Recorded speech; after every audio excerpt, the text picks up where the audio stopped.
What is happening, guys? Cowboy here, and welcome to my guide for Monster Hunter World. So this guide is aimed at new players that are just getting out of the tutorial, and the main thing we're going to be going through in this video is all the basic things you want to know regarding the central hub that you gain access to after you get through your initial round of tutorials. So there are going to be some minor spoilers in the form of monster names. A lot of the monster names that you'll see are monsters that were available in the beta. But aside from that, let's get things kicked off. So the first thing I want to talk about is the armory, because hands down the number one question that I see being asked is, how do I get blah blah blah weapon? And quite simply, if you do not see the material listed for a weapon, it means you have not encountered the monster that drops that. So for example, if I go here to upgrade this, as you can see right here, I have 3 of the materials, the other one has question marks. It means that whatever has that, it's a monster that I haven't found. I haven't seen it, I haven't fought it, it's beyond in the game. So, like I said, if you don't see something, the number one answer, keep playing the game. Moving on from there, also, whenever you fight a new monster, you of course gain access to armors. As you can see here, after I've killed a Jagras, there's a Jagras set. After I've killed a Kulu, there's a Kulu set. As you progress the story, you'll gain just basic metallic sets, like alloy, which is basically your upgrade from leather or chainmail. Moving on from there, I want to talk about bowguns and kinsects. Now, if you are using a bowgun or a kinsect, please customize your bowgun. It's ridiculous how many people I see running around with a bowgun that doesn't have any customizations in it. Now, when you go to a bowgun, you can equip different mods to it. Looking over here, we can see the 0 row, and we can see what it would move to with a upgrade. So, for example, using reload assist here, we'll take spread ammo and bump it from normal to fast. It'll move paralysis from slow to normal. You get the idea. These are also stackable, so I can put on double reload assist and see that now sleep and dragon are also getting upgrade. Paralysis goes from very slow to slow, etc. But whatever the case is, make sure to put on customizations. Heavy bowguns in particular, you can put on a shield, which is pretty nice because it helps with your lack of mobility. I would suggest at least running 1 shield, but as I mentioned, at the end of the day, personal preference. In a similar fashion, if you're using the insect glaive, manage your kinsects. Managing your kinsect and nurturing it over here is how you're going to increase the power, the speed, the healing, change the element, whatever the case is going to be. Moving on from there, we're going to take a look at some other weapons in particular, and in this case it's going to be the switch axe and charge blade. Now, looking through these weapons, they all have file types, and I want to touch on files because it's kind of unique to these 2 weapons. You can see we have power files here, we have power element files, we have exhaust files, we have power files there. In some cases up here we have a poison file. Basically the file for a switch axe is going to dictate what type of element or effect you're going to apply when the weapon is fully charged. Where it just says element, that means it's just static. Like for example with this, ice element means that this weapon has ice on its attack. Power element file means that it'll adopt that ice element in its power up mode and do additional ice damage, as well as the explosive blast being based on ice. In comparison, the explosive blast here will be based off poison. The explosive blast here being power will just be outright power. The Great Jagras, for example, with exhaust, it'll be an exhaust explosion, which helps to tire out the monster sooner. Hopping onto the other side of the coin with the charge blade, go to forge here. The charge blade, you have 2 main types of files, you'll notice. You'll have impact files, which are really what you're going to want to have with the charge blade, or alternatively, you have power element files.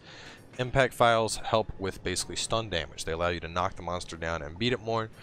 Power element files allow you to imbue an element into the weapons. Once again, it's going to pull from whatever the element listed is. So if you want fiery explosions, go for that. If you want to knock the monster down, go for the impact files.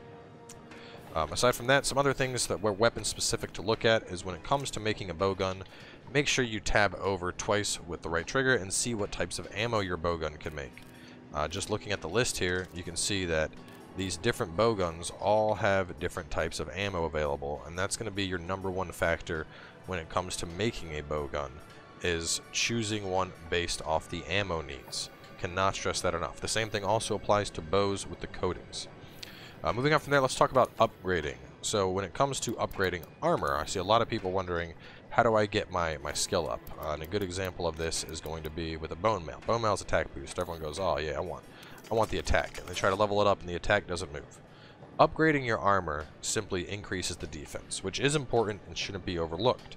but upgrading it will not increase the attack at all. To increase the attack, you need to stack multiple pieces of gear or jewelry or gems that have attack boost. So I have 1 attack boost here. I also have a necklace with attack boost. So looking at this, as you can see, I get 1 attack boost from my chest, 3 from my necklace, putting me at level 4, which gives me 12 attack and 5% affinity. As you get later on in the game, you'll be able to forge various charms, and you have charms for just about everything in the game, whether it's going to be resistance, attack, recovery, etc. Even the crazier stuff that veterans know, stuff like earplugs or evasion up, you can also make necklaces for those. Additionally, as you get even further, you're going to get decorations, which are just gems.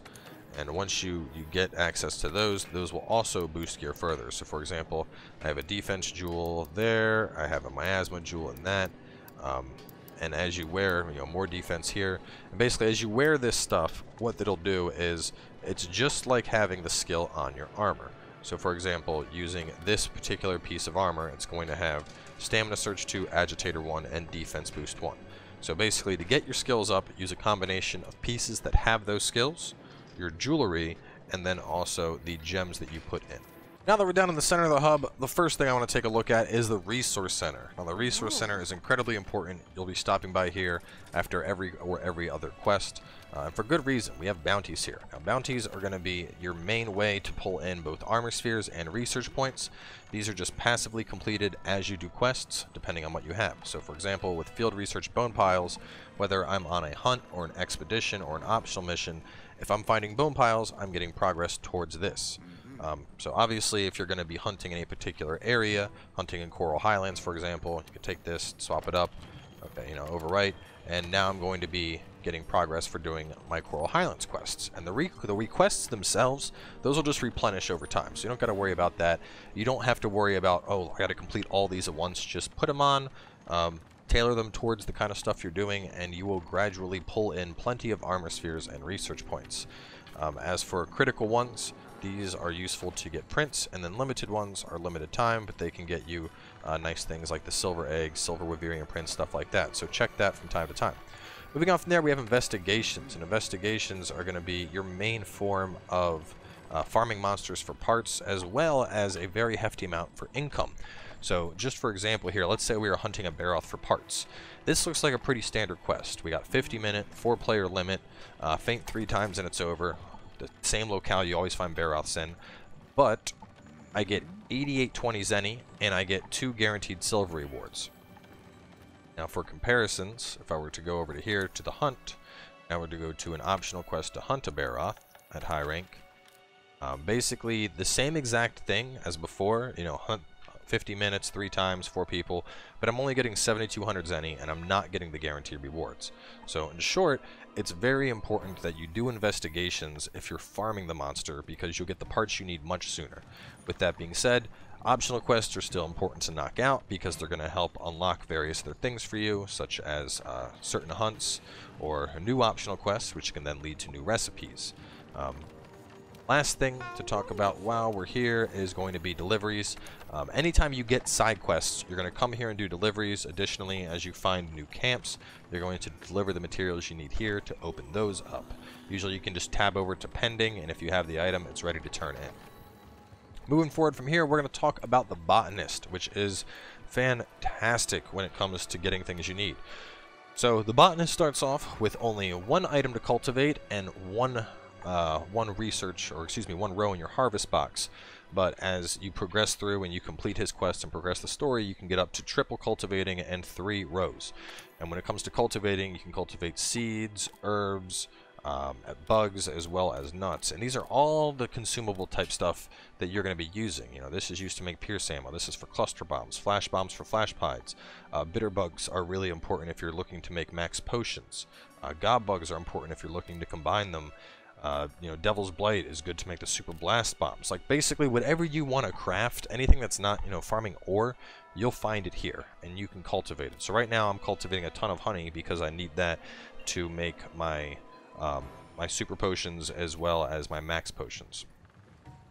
Moving forward from him, we want to talk to the chief ecologist, and it's important to talk to this guy every now and then, every couple hunts, because he will update your monster field guide. Now you can access this at any time from the start menu, but To update the research, you need to talk to him, turn the research in, and as you can see, there's a number of things we can look at here. We're able to look at the monster's physiology. For example, we can see what we can cut off. As you can see on Jagras, the tail isn't breakable. We can see the claws are breakable, the head's breakable, the chest is breakable. We can see here the tail is just severable. So we know what parts of the monster we can break, what parts of the monster we can sever off, what elements it's weak to, what ailments it's weak to, as well as the low and high rank rewards for defeating that monster. So the last thing to touch on, which kind of directly relates to the botanist, is going to be crafting. Now, crafting is absolutely beautiful in Monster Hunter World because of the addition of autocraft, but it's important to understand how autocraft works to use it. So if you go to the crafting list from item box, you're going to specifically be looking at what you can craft based on your materials. If we hit R1, it'll show us what we have the materials to craft right now. And once you pick something, you can just hit triangle, craft up as many as you want. Boom, I got a bunch of dash juice now. But, you know, all this stuff is checked and it's not auto-crafting, and I see that confusing a lot of people. And that's because the way auto-crafting works is it'll work as you pick the item up. So from here, if I go to crafting list, for example, I could see that I have flash bugs on me. I have 3 flash pods, or I have 1 flash pod. But, you know, these are already in my inventory, and they're not crafting right now. Now, I had the 1, why didn't it auto-craft? And that's because auto-crafting works as you pick up the item. So, for example, if I have the crafting list up, a really good one to use is First Aid Med Plus. If you have this on autocraft, and you take the First Aid Meds from the supply box, which we'll get into in just a moment, and then you just pick up honey on your adventures, the game will automatically craft First Aid Med Pluses for you, which are basically a free equivalent of Mega Potions, and all you had to do was pick up honey. And it's important to note that you have to pick up the item for the autocraft to occur. You can't just yank it into your inventory. If you yank it into your inventory, you're going to have to go and select it and manually craft the item. But this is very useful for a number of things. In particular, I use it a ton with ammos. That way I can just pick up the latchberries and boom, I got 60 more pierce ammo. Great to keep your ammo supplied as you're going through hunts. Next, we're going to talk about some tips pertaining to hunts. So when you go on a hunt, the first thing that you should notice is that you have the supply box. Now, the supply box has basically free items for you. Always use the supply box. So that's going to be first aid meds or easy rations, whatever the case is. It's important to make use of it. We obviously have ammos in there. The next thing is going to be eating. Now, you can eat at the cantina or you can eat on a hunt, but it's always important to eat as this is going to be the #1 way to get your health all the way up. Now, alternatively, to boost our health, we can use stuff like max potions or ancient potions, but those can be quite expensive ingredient-wise. So using a chef's choice platter, or alternatively, cooking your own platter is going to be the best way to do it. When it comes to items, using meats will give you attack boosts, using fish will give you defensive boosts, and using veggies will usually give you a elemental resist. Drinks, the final column over here, can be used to change up the different food skills that are on. And one thing you'll notice is that with all the ingredients, we have sparkly ingredients. When you add in a sparkly ingredient, that means it's fresh. And using the fresh ingredients will both increase the activation chance of your feline skills in addition to increasing the health, as you can see. So you always want to try and use fresh ingredients when you're going to eat, because that's what's going to be the thing that gives you that 50 health bonus. Aside from that, obviously in our tent here, we can change up just about everything. You know, if we need to switch up to a different weapon, if we need to switch up to a different mantle, whatever the case is, we can do that here. Another important thing to remember is, of course, anytime you are done a hunt, you can always transition directly into expedition mode if you want to farm more. And on the note of farming, we're going to take a brief look at the map. Now, once you have the map up, at any time you can press the right trigger in and mark something. Once it's marked, the scout flies will guide you directly over to that item, and this also applies to monsters. So as soon as you find the monster tracks for something, for example, we'll just use this thing, which is kind of stupid because, you know, you don't have any trouble finding them, but I could put the marker on the Apanoth, and as you can see, my scout flies will lead me directly over to my target. You can do this with anything, whether it's a giant dragon or a herbivore like this. It'll make your hunting just that much easier once you find the tracks. The last thing I want to touch on before I wrap up here is going to be multiplayer, as a number of people have had issues making the multiplayer work. So when you start the game, initially you're in an online session. Everyone is in an online session. You can do it from in-game or from the start menu. Create an online session, it'll put you in one, it'll create a session ID. Now, that session ID that we see up top is the most important thing in connecting with your friends. If you're already in the game, we can go over to here to player list, and we can also see it. Of course, we can invite a friend, or your friends can join directly if you're in a squad, which is the equivalent of like a guild or a free company within the game. Now right now we're at the Gathering Hub. The Gathering Hub can host up to 16 people at once. Think of it as a hub for all the hunters that are in your game. Just a living, breathing world where you can interact with other players, not on hunts. To do the multiplayer on a hunt, whoever is hosting the quest should go to post the new quest. They pick the quest, they choose it, they do it up, and then everyone else will use join a quest. At that point, if you're in the lobby together, the quest will just show up. Alternatively, if you go to online session, you can go to search for online session, and you can enter that session ID to join up with your friend. Now, as for story missions, you have to at least play up through to the cutscenes before a friend or a partner or whoever will be able to join you. You are supposed to at least get that far. Alternatively, if you have failed a story mission, you can just go into it at any time and bring people with you from the start, but the first time you need to get through the cutscenes before you can bring along others.